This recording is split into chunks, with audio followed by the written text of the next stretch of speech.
നമസ്കാരം. ജ്യോതിഷപ്രകാരം നോക്കുകയാണ് എങ്കിൽ ഓരോ ഗ്രഹവും ഒരു നിശ്ചിത കാലയളവിന് ശേഷം രാശി മാറുന്നതാകുന്നു. വ്യാഴത്തെക്കുറിച്ച് പരാമർശിക്കുകയാണ് എങ്കിൽ വ്യാഴം ഏതാണ്ട് ഒരു വർഷ കാലയളവിൽ ഒരേ രാശിയിൽ തന്നെ തുടരുന്നു. ഈ സമയത്ത് വ്യാഴം അതിന്റെ രാശിചിഹ്നമായ മേടത്തിലാണ് സ്ഥിതി ചെയ്യുക. ശുക്രനും ഈ രാശിയിലേക്ക് പ്രവേശിക്കുകയാണ്. ഇത്തരമൊരു സാഹചര്യത്തിൽ ശുക്രന്റെയും വ്യാഴത്തിന്റെയും ഒരു സംയോജനം മേടം രാശിയിൽ കാണുവാൻ സാധിക്കും.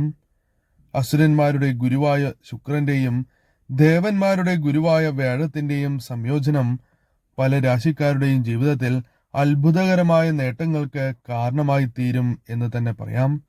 വലിയ സ്വാധീനം തന്നെ ചെലുത്തുവാൻ സാധിക്കും എന്ന് തന്നെ പറയുവാൻ സാധിക്കും. ഈ രാശിക്കാർ ആരെല്ലാമാണ് എന്ന് ഈ വീഡിയോയിലൂടെ വിശദമായി തന്നെ മനസ്സിലാക്കാം. അഥവാ വ്യാഴം ശുക്രൻ സംയോഗത്താൽ സൗഭാഗ്യകാലം ആരംഭിക്കുന്ന രാശിക്കാർ ആരെല്ലാമാണ് എന്ന് ഈ വീഡിയോയിലൂടെ വിശദമായി തന്നെ മനസ്സിലാക്കാം. ആദ്യത്തെ രാശിയായി പരാമർശിക്കുന്നത് മേടം രാശിയാകുന്നു. മേടം രാശിയുടെ ലഗ്നഭാവത്തിൽ 2 ഗ്രഹങ്ങളുടെയും സംയോഗം രൂപാന്തരപ്പെടുന്നതാകുന്നു. ഇത്തരമൊരു സാഹചര്യത്തിൽ ഈ രാശിക്കാർക്ക് ഈ ഗ്രഹ സംയോഗം ഒരു ഭാഗ്യമായി തന്നെ തീരും എന്ന് തന്നെ പറയാം. ഇവരുമായി ബന്ധപ്പെട്ട് നോക്കുകയാണ് എങ്കിൽ ഇവരുമായി ബന്ധപ്പെട്ട എല്ലാ മേഖലകളിലും ഇവർക്ക് വിജയങ്ങൾ കൈവരിക്കുവാൻ സാധിക്കുന്ന അവസരമാണ് എന്ന് നിസ്സംശയം പറയാം. സമൂഹത്തിൽ പെട്ടെന്ന് ആദരവ് വർദ്ധിക്കും. ഇതോടൊപ്പം ബിസിനസ്സിലും തുടർച്ചയായുള്ള ലാഭം ലഭിക്കുവാനുള്ള സാധ്യതകൾ വളരെ കൂടുതലാണ്.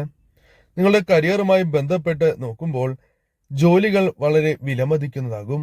ജോലികൾ ലഭിക്കുവാനും നിലവിൽ ചെയ്യുന്ന ജോലികളിൽ ഉയർച്ച നേടുവാനും നിങ്ങൾക്ക് സാധിക്കുന്ന അവസരങ്ങൾ തന്നെയാണ് വന്നു ചേരുക. ഏറ്റവും അനുകൂലമായ സമയം തന്നെ ജീവിതത്തിലേക്ക് കടന്നുവരും എന്ന് തന്നെ പരാമർശിക്കുവാൻ സാധിക്കും. കൂടാതെ ഈ സമയം നിങ്ങളുടെ പ്രവൃത്തികൾ അത് നിങ്ങൾക്ക് അനുകൂലമായി തന്നെ ഭവിക്കുകയും ജോലിക്കയറ്റം അഥവാ സ്ഥാനക്കയറ്റം പോലുള്ള കാര്യങ്ങൾ ലഭിക്കുവാനുള്ള സാധ്യതകൾ വളരെ കൂടുതൽ തന്നെയാകുന്നു. ഈ സമയം നിങ്ങൾക്ക് ചില ഉത്തരവാദിത്തങ്ങൾ ലഭിക്കുവാനുള്ള സാധ്യതകളും കൂടുതലാണ് എന്ന് തന്നെ പറയാം. പെട്ടെന്ന് തന്നെ സാമ്പത്തികപരമായ നേട്ടങ്ങൾക്ക് സാധ്യത കൂടുതലാണ് എന്ന കാര്യവും വിസ്മരിക്കുവാൻ പാടുള്ളതല്ല. ഈ സമയം ദാമ്പത്യ ജീവിതത്തിലും നിങ്ങൾക്ക് അനുകൂലമായ ഫലങ്ങൾ വന്ന് ചേരുന്ന സമയമാണ് എന്ന് നിസ്സംശയം പറയാം. മറ്റൊരു രാശിയായി പരാമർശിക്കുന്നത് മിഥുനം രാശിയാകുന്നു. മിഥുനം രാശിയിൽ ശുക്രനും വ്യാഴവും 11ാം ഭാവത്തിൽ കൂടിച്ചേരുന്നതാകുന്നു. അത്തരമൊരു സാഹചര്യത്തിൽ ഈ രാശി ചിഹ്നത്തിലുള്ള വ്യക്തികൾക്ക് അനുകൂലമായ ഫലങ്ങൾ ലഭിക്കും എന്ന് തന്നെ പറയാം. ഇതോടൊപ്പം നിങ്ങളുടെ സാമ്പത്തികപരമായ സ്ഥിതി പെട്ടെന്ന് തന്നെ ശക്തമാവുകയോ സാമ്പത്തികപരമായ നേട്ടങ്ങൾ ജീവിതത്തിലേക്ക് കടന്നു വരികയോ ചെയ്യാവുന്നതാണ്. ഈ സമയം സാമ്പത്തിക സ്ഥിതി ശക്തമാകും എന്ന് തന്നെ നിസ്സംശയം പറയാം. കരിയറുമായി ബന്ധപ്പെട്ട് വലിയ വിജയങ്ങൾ, സാമ്പത്തികപരമായ നേട്ടങ്ങൾ ലഭിക്കും. കരിയറിൽ പുത്തൻ ഉണർവ് അല്ലെങ്കിൽ അത്തരത്തിൽ ഉയർച്ച നേടുവാൻ സാധിക്കുന്ന അവസരങ്ങൾ നിങ്ങളുടെ ജീവിതത്തിലേക്ക് കടന്നു വരും. വളരെ കാലമായി നിങ്ങളുടെ ജീവിതത്തിൽ മുടങ്ങിക്കിടക്കുന്ന പല കാര്യങ്ങളും നിങ്ങൾക്ക് പൂർത്തീകരിക്കുവാൻ സാധിക്കും. അത് ജോലിയോ അല്ലെങ്കിൽ മറ്റു തരത്തിലുള്ള കാര്യങ്ങളോ ആകാം. എന്നാൽ നിങ്ങൾക്ക് അത് പൂർത്തീകരിക്കുവാൻ സാധിക്കും എന്ന് തന്നെ പറയാം. കൂടാതെ നിങ്ങളുടെ ജോലിയിലുള്ള അർപ്പണബോധം കണ്ട് എല്ലാവരിൽ നിന്നും പ്രശംസ നേടിയെടുക്കുവാൻ സാധിക്കും. ജോലിയുമായി ബന്ധപ്പെട്ട് വിദേശവുമായി ബന്ധപ്പെട്ടും അനുകൂലമായ ഫലങ്ങൾ നിങ്ങളുടെ ജീവിതത്തിലേക്ക് കടന്നു വരും. വിദേശത്ത് ജോലി ലഭിക്കാനുള്ള സാധ്യതകൾ വളരെ കൂടുതലാണ് എന്ന കാര്യവും നാം ഓർക്കേണ്ടതായിട്ടുണ്ട്. പ്രണയ ജീവിതം നിങ്ങൾക്ക് അനുകൂലമായി തീരും. കുടുംബത്തോടൊപ്പം ഏറ്റവും ശുഭകരമായ സമയങ്ങൾ ചെലവഴിക്കുവാനുള്ള അവസരങ്ങൾ നിങ്ങളുടെ ജീവിതത്തിലേക്ക് കടന്നു വരും. കൂടാതെ ഈ സമയം നിങ്ങൾ ആഗ്രഹിക്കുന്ന പല കാര്യങ്ങളും നേടിയെടുക്കുവാൻ സാധിക്കും. പല തർക്കങ്ങളും പരിഹരിച്ച് നിങ്ങൾക്ക് മുന്നോട്ട് പോകുവാൻ സാധിക്കുന്ന അവസരങ്ങളും സംജാതമാകും എന്ന കാര്യവും നാം ഓർക്കേണ്ടതായിട്ടുണ്ട്. അതേപോലെ തന്നെ മറ്റൊരു രാശിക്കും ഇത്തരത്തിൽ സൗഭാഗ്യം തേടി എത്തുന്നതാകുന്നു. അത് കർക്കിടകം രാശിയാകുന്നു.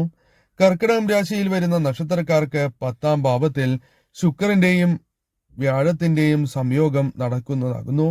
അത്തരമൊരു സാഹചര്യത്താൽ കർക്കിടകം രാശിക്കാർക്ക് സർവ്വ മേഖലകളിലും വിജയങ്ങൾ കരസ്ഥമാക്കുവാൻ സാധിക്കുന്ന അവസരങ്ങൾ വന്നു ചേരും. ബിസിനസ്സുമായി ബന്ധപ്പെട്ട് നോക്കുകയാണ് എങ്കിൽ നിങ്ങൾക്ക് അനുകൂലമായ ഫലങ്ങൾ തന്നെ വന്നു ചേരും. ഭാവിയിൽ നിങ്ങൾക്ക് വളരെയധികം നേട്ടങ്ങൾ സ്വന്തമാക്കുവാൻ സാധിക്കുന്ന അവസരങ്ങൾ വന്നു ചേരും. കൂടാതെ ബുദ്ധിപരമായ കഴിവുകൾ നിങ്ങളുടെ ജീവിതത്തിലേക്ക് വളരെയധികം വർദ്ധിക്കുന്ന അവസരം കൂടിയാണ് ഇത്. കൂടാതെ ഈ സമയം നിങ്ങൾക്ക് പല വ്യക്തികളുടെയും പ്രീതി സമ്പാദിക്കുവാൻ അല്ലെങ്കിൽ നേടിയെടുക്കുവാൻ സാധിക്കുന്നതാകുന്നു. സമൂഹത്തിൽ വളരെയധികം ആദരവ് നിങ്ങൾക്ക് നേടിയെടുക്കുവാൻ സാധിക്കുന്ന അവസരങ്ങൾ വന്നു ചേരും. ഈ സമയം നിങ്ങളുടെ ജീവിതത്തിൽ ഏറ്റവും അനുകൂലമായ കാര്യങ്ങൾ സംഭവിക്കാനുള്ള സാധ്യതകൾ വളരെ കൂടുതലാകുന്നു. ഈ സമയം ഏത് രീതിയിലുള്ള ശ്രമങ്ങൾ നിങ്ങൾ നടത്തുകയാണ് എങ്കിലും അതിൽ ഭാഗ്യം അനുകൂലമാകുവാനുള്ള സാധ്യതകൾ വളരെ കൂടുതലാകുന്നു. ഈ സമയം നിങ്ങൾക്ക് ഏറ്റവും ശുഭകരമായ സമയമാണ് എന്ന് നിസ്സംശയം പറയാം. മറ്റൊരു രാശിയായി പരാമർശിക്കുന്നത് ധനു രാശിയാകുന്നു. ധനു രാശിക്കാരെ സംബന്ധിച്ചിടത്തോളം ഈ സംയോജനം നിങ്ങൾക്ക് ഏറെ ഗുണകരമായ മാറ്റങ്ങൾ ജീവിതത്തിലേക്ക് കൊണ്ടുവരും. കാരണം നിങ്ങളുടെ രാശിയിൽ 5ാം ഭാവത്തിൽ ഈ ഇത്തരത്തിൽ സംയോജനം രൂപാന്തരപ്പെടാൻ പോവുകയാണ്. അതിനാൽ തന്നെ ഈ സമയം നിങ്ങൾക്ക് അപ്രതീക്ഷിതമായി ജീവിതത്തിലേക്ക് ധനപരമായ നേട്ടങ്ങൾ വന്ന് ചേരുന്ന സമയമായി തീരും. സന്താനങ്ങളുമായി ബന്ധപ്പെട്ട് ഏറ്റവും ശുഭകരമായ വാർത്തകൾ തന്നെ ജീവിതത്തിലേക്ക് കടന്നുവരും എന്ന കാര്യവും ഓർക്കേണ്ടതായിട്ടുണ്ട്. നിങ്ങളുടെ പ്രണയബന്ധത്തിൽ നിങ്ങൾക്ക് മികച്ച വിജയങ്ങൾ കരസ്ഥമാക്കുവാൻ സാധിക്കും. വിദ്യാർത്ഥികളുമായി ബന്ധപ്പെട്ട് വിദ്യാഭ്യാസ മത്സരങ്ങളിൽ അല്ലെങ്കിൽ അത്തരത്തിലുള്ള കാര്യങ്ങളിൽ നിങ്ങൾക്ക് അനുകൂലമായ ഫലങ്ങൾ വന്നു ചേരും എന്ന കാര്യവും ഓർക്കേണ്ടതായിട്ടുണ്ട്. സാമൂഹിക മേഖലകളിൽ സ്വാധീനം ചെലുത്തുവാനും സ്ഥാനമാനങ്ങൾ നേടിയെടുക്കുവാനും സാധ്യത കൂടുതലുള്ള സമയമാണ് എന്ന് തന്നെ പറയാം. ആഗ്രഹിക്കുന്ന കാര്യങ്ങൾ ജീവിതത്തിൽ സ്വന്തമാക്കുവാനുള്ള സാധ്യത വളരെ കൂടുതലാണ് എന്ന കാര്യവും ഓർക്കേണ്ടതായിട്ടുണ്ട്. നിങ്ങൾ ചെയ്യുന്ന പല പ്രവൃത്തികളും നിങ്ങൾക്ക് അനുകൂലമായി തീരുകയും അതുമൂലം സാമ്പത്തികപരമായ നേട്ടങ്ങളും പ്രശസ്തിയും വന്ന് ചേരാവുന്ന സമയം കൂടിയാണ് എന്ന കാര്യവും ഓർക്കേണ്ടതായിട്ടുണ്ട്. ഈ സമയം നിങ്ങളുടെ ജീവിതത്തിൽ പല ജോലികളും പൂർത്തീകരിക്കുവാൻ നിങ്ങൾക്ക് സാധിക്കും. കൂടാതെ ഭാഗ്യം നിങ്ങൾക്ക് അനുകൂലമായി തീരും. നേട്ടങ്ങൾ ഇരട്ടിക്കുകയും വിദേശത്തും അതേപോലെ സ്വദേശത്തും യാത്ര ചെയ്യുവാനുള്ള അവസരങ്ങൾ നിങ്ങൾക്ക് വന്നു ചേരും. മംഗള പരിപാടികളിൽ പങ്കെടുക്കുവാനുള്ള അവസരങ്ങളും സിദ്ധിക്കുക തന്നെ ചെയ്യും.